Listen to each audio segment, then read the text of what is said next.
Assalamualaikum warahmatullahi wabarakatuh. I'm Nada Mayati. I'm from PBI 6B. In this video, I will explain about inference. Happy watching! Well guys, the statistical inference describes any procedure for extracting information about the probability distribution from an observed sample.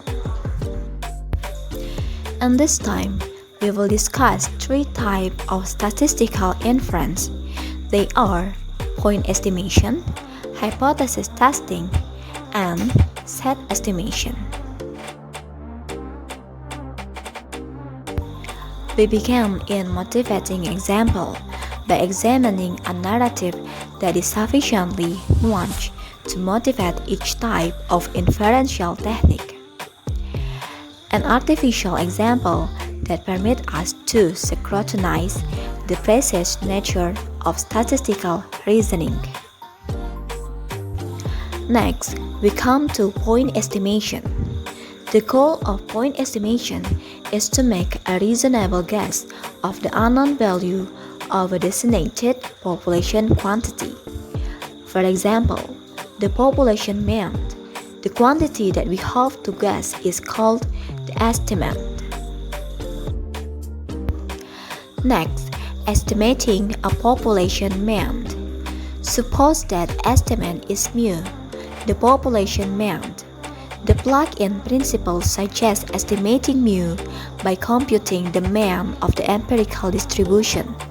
This leads to the plug-in estimate of mu power of 1 equal x bar n.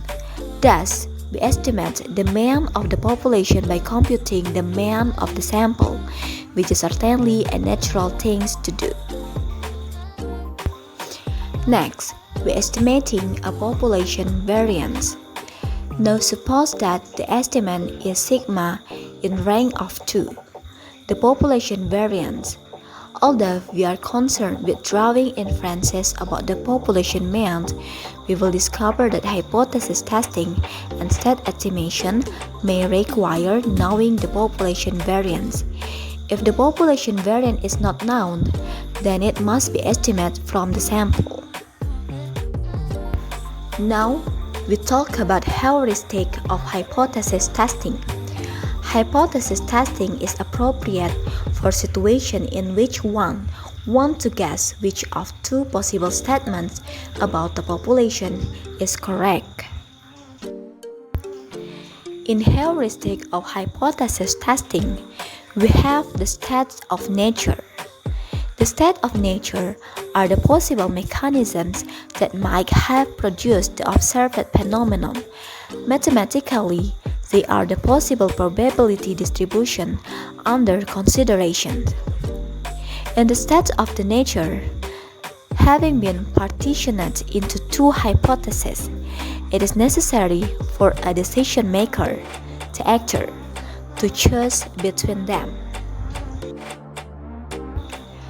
Next, we talk about innocent until proven guilty.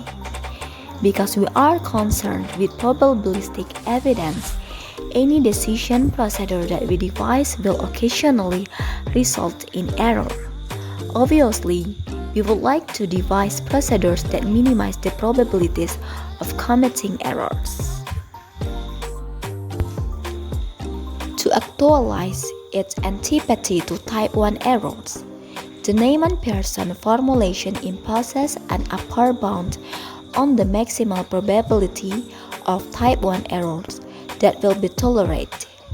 This bound is the significance level, conventionally denoted sigma. The significance level is specified prior to examining the data, and only decision rules for which the probability of type 1 error is no greater than sigma are considered. Such tests are called level sigma tests. Next, and a moral certainty. The Neyman-Pearson formulation of statistical hypothesis testing is a mathematical abstraction. Part of its generality derives from its ability to to accommodate any specific significance level. As a practical matter, however, stigma must be specific and we now ask how to do so. And the last is testing hypothesis about the population meant. Hypothesis testing is concerned with situations that demand a binary decision. For example, whether or not to install speed humps in front of an elementary school.